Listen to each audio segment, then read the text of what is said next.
What's going on, Packer fans? Welcome into the Pack a Day podcast. I'm your host, Andy Herman. You can follow me on Twitter at Andy Herman NFL. You can follow the podcast at Pack a Day Podcast. Thanks for joining me today. Got a few things I want to get into, including some things that could potentially derail the Packers season. That's not to be a negative Nancy. It's just I always like looking ahead to some things that could be shatter points so that I can kind of look for ways that Green Bay can potentially improve those things and hopefully kind of keep an eye on that as the rest of the season moves along. So we'll get into that in just a moment. We had some news and notes. We had some massive news out of Detroit, which I'll get to in just a moment. But let's kick things off with an injury report. There wasn't an actual practice. It was more of a walkthrough, although they did still, as always, release a injury report on Wednesday. And let's kind of go through that really quick. So some players that didn't practice: David Bakhtiari, Aaron Jones, Allen Lazard, Aaron Rodgers, and Malik Taylor. So Rodgers mentioned in his press conference that he will definitely be playing this week. Sounds like the toe is definitely an issue, though. So that'll be something to kind of continue to keep an eye on.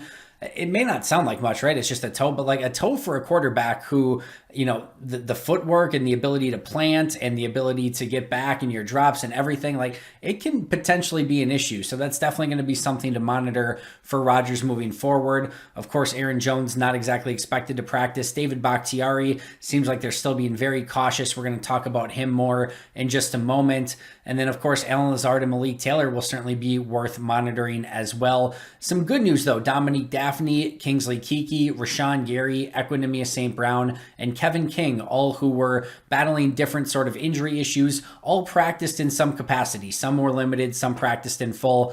But you love seeing, and again, practiced is sort of an air quotes here. It was just a walkthrough, but this is more of like a guesstimate. All five of them would have practiced in some capacity. It sounds like, you know, Gary certainly would have been limited, and we don't know for sure if he's going to be able to play, but you love the fact that he's still able to get out there. Of course, it's an arm thing, so he's still able to do kind of all the walkthroughs and the staying in shape and all those sort of things, which is going to be key as well. So I think there is still some bit of good news there. I think Thursday will be a much better tell for kind of where the Packers are at from an injury standpoint.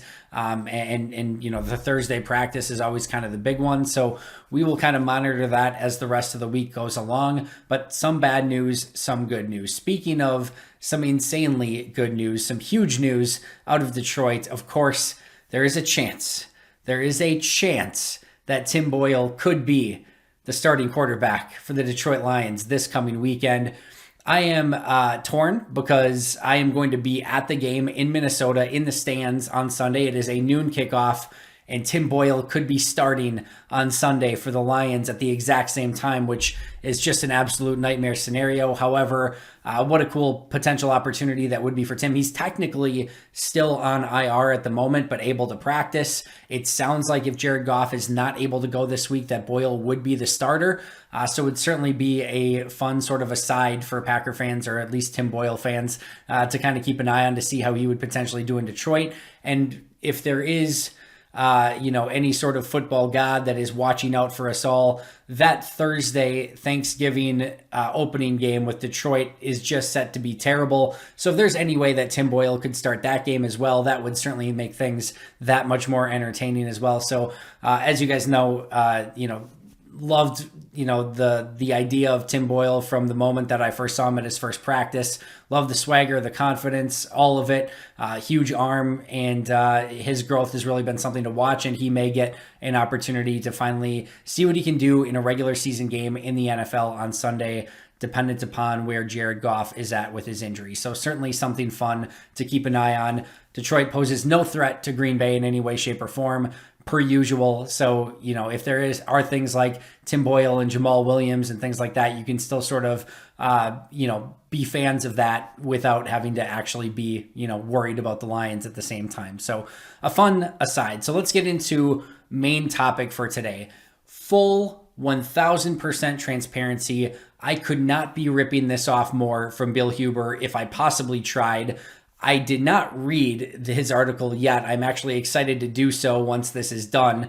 I didn't want to steal any of his ideas other than his main idea, which I guess is still theft in some capacity. So, Bill, I apologize, but please take a time out. Go read Bill's article first because he had it first. You can check him out on Twitter at Bill Huber. And the title of the article is 6 Key Areas That the Packers Must Improve. Now, to not steal fully, I'm only going to do 5, and I put a little bit of a different spin on it. So Bills were 6 key areas that the Packers must improve. I'm looking at the 5 things that may potentially be, cause for the Packers to not reach their full potential, which the Packers are certainly hoping would be to win a Super Bowl, right? So these are the 5 things that I have concern over with this Packers team, that if you told me eventually Green Bay doesn't win a Super Bowl, my guess is it's some combination or at least a couple of these 5 things. I'm also excited to check out Bill's article to see which ones we kind of had the same, but definitely go out and check out that article first,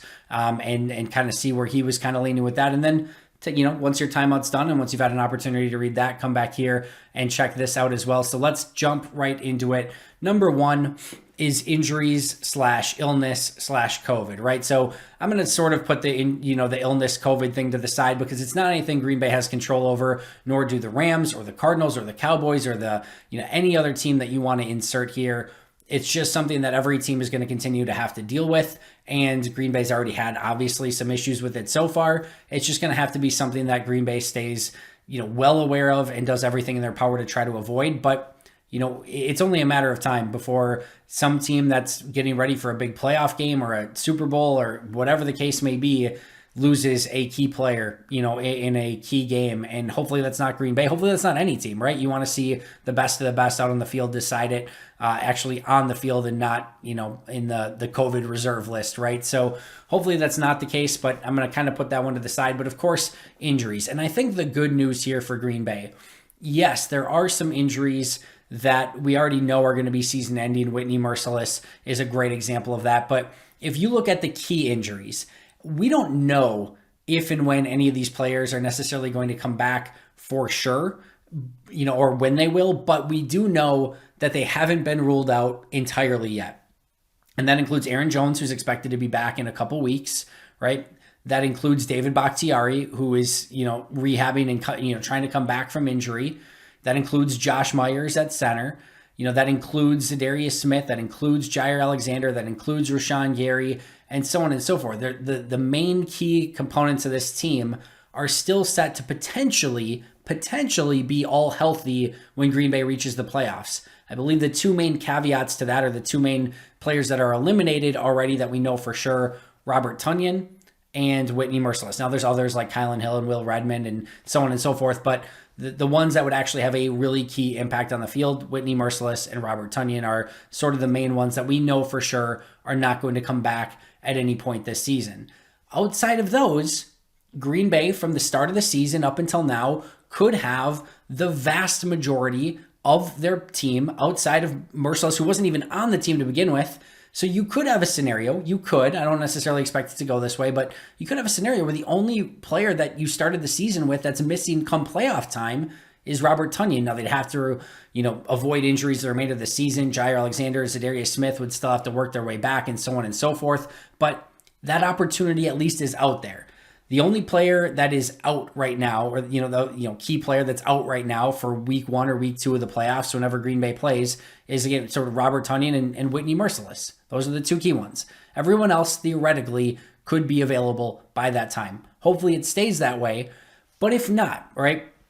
If David Bakhtiari for some reason can't come back or suffers a setback, Jair Alexander ends up having to have season-ending surgery, which it doesn't seem to be leaning that way, but if that happens, Zadarius Smith can't make his way back from a back injury. For Rashawn Gary's elbow continues to give him issues, and maybe he plays, but he's just not the same player, right? Same thing with Aaron Jones. Maybe he comes back from the MCL, but not quite the same explosiveness.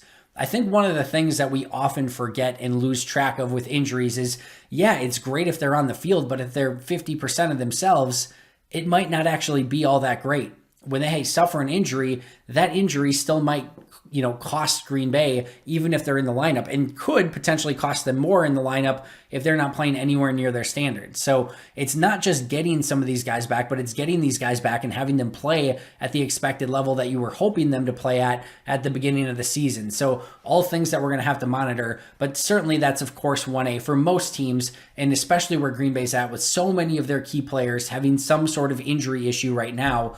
It's got to be 1A on the list, and certainly something that could be an issue if even a few of these players don't come back. Because as well as Green Bay's playing, I think we would probably mostly agree that players like Zadarius Smith and Jair Alexander, David Bakhtiari are going to be very key to Green Bay's playoff run. Now, go back to 2010, right? A ton of injuries that season at, Jermichael Finley and the inside linebackers and so on and so forth. And there were definitely points in that year, Ryan Grant, I think it was, like that you did not think that this was going to be a team that was going to be able to make up for these injuries. And they did, and they overcame it. So I'm not saying it's impossible, but you would still love to see some of these core players come back and be able to make an impact on this season. Number two, again, low-hanging fruit here, right? But is the special teams. And that begins and ends certainly first with Mason Crosby, and how he is able to play the remainder of the season. But it's not just that, right? It is the coverage units. It is the punting. It is every punt returner, kick returner, all of it.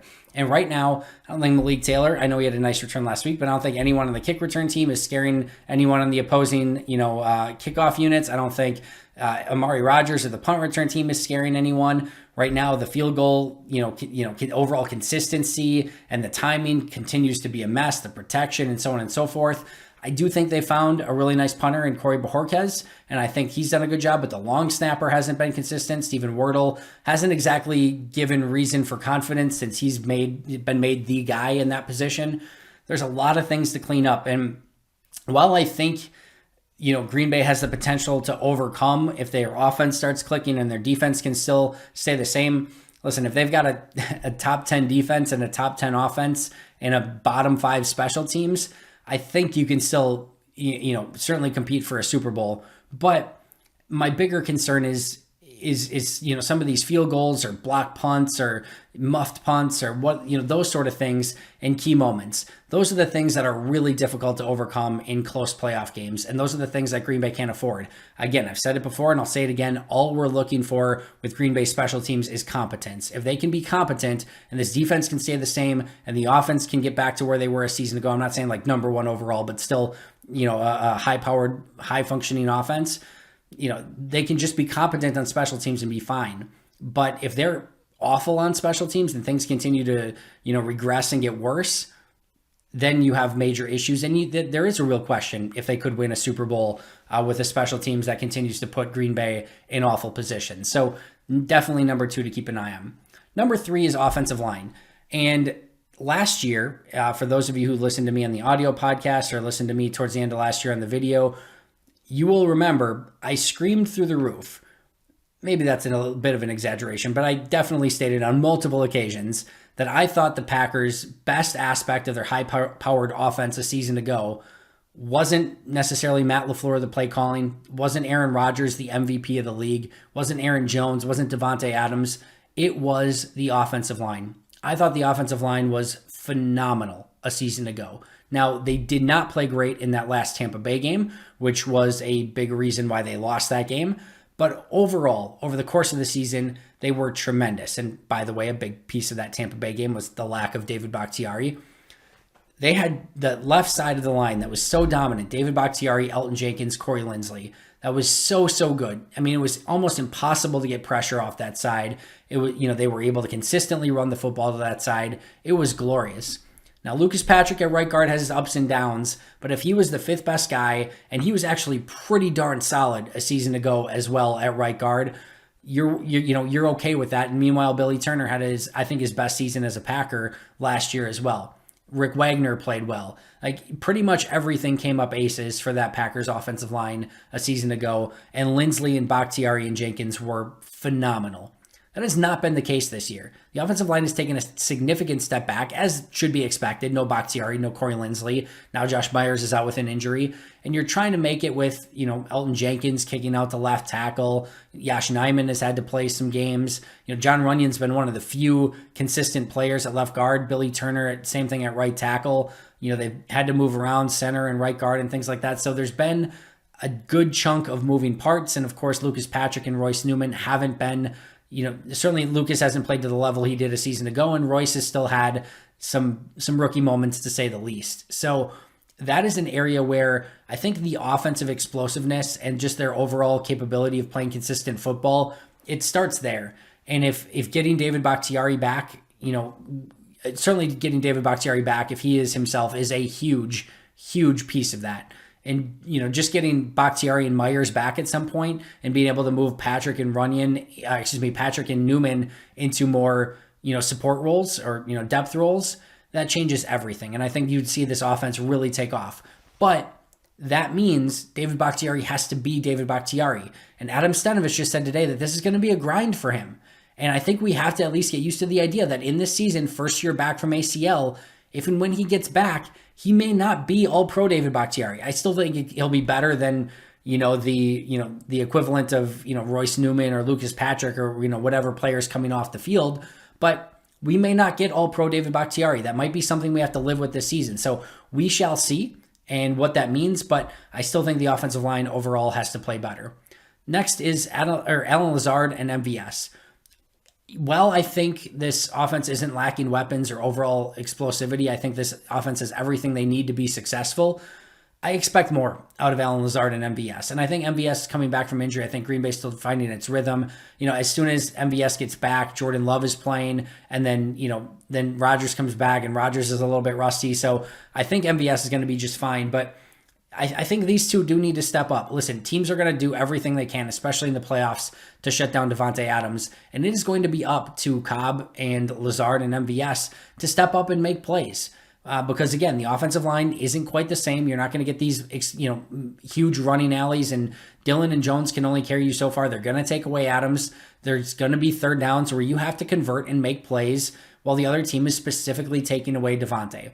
And that is up to, I think Cobb is going to be successful in that regard, and I think he's shown that so far this season. But MVS and Lazard have to step up. They need to be a bit better than they have been so far, and that's in all aspects. They can both be better blockers. They can both be better explosive playmakers. But most importantly of all, one-on-one coverage, especially on third downs and on key plays, they just got to get off coverage. They got to find a way to, separate better, give Rodgers better options, and let him get rid of the football quicker. That would go a huge way in showing, in allowing some consistency for this Packers offense when defenses, are doing everything in their power to take away Davante. And the last one, last but not least, is Aaron Rodgers. And this is, first of all, worth saying, yes, when Aaron Rodgers has down moments, they are very good moments still for most quarterbacks, right? As he said so poetically on Pat McAfee, I think it was last season, but I forget my McAfee moments here. But I do think that Aaron Rodgers has the ability to play better. Now, all the things I just mentioned, especially the offensive line, Lazard, MVS, those sort of things go into this. And I'm certainly not discounting the fact that prior to him getting, COVID and this past week, he was having a very nice season. But it wasn't last season. Again, partially due to O-line and receivers and things like that. Tunyon not being the same and then going out injured. But part of it is him too. He has missed on plenty of deep balls. The deep passing game has not been the forte this year, and a large part of that is due to Aaron Rodgers. He looks just a hair off on his timing on the deep ball, and I don't think he has, the same sort of rhythm that he had a season ago. And maybe the toe injury is playing some of that. Maybe, who knows? It's been a crazy year for Aaron from offseason up until now. But I don't think he's played his overall best football. Again, has he played bad? No chance. Can the Packers win a Super Bowl with this version of Aaron Rodgers? Absolutely they can, especially if this defense continues to play the way that they are. But this is I think a real opportunity for Aaron, to carry this, to give this team a puncher's chance at any given moment, regardless of injuries, regardless of anything else, to win a Super Bowl. And if he plays like he did a season ago, you absolutely have that opportunity. If he plays the way that he has so far this season, still a good chance to win. You've got Aaron freaking Rodgers, but you're going to be dependent a little bit more on Adams and the O-line and the running game and the defense to step up and the special teams to play better.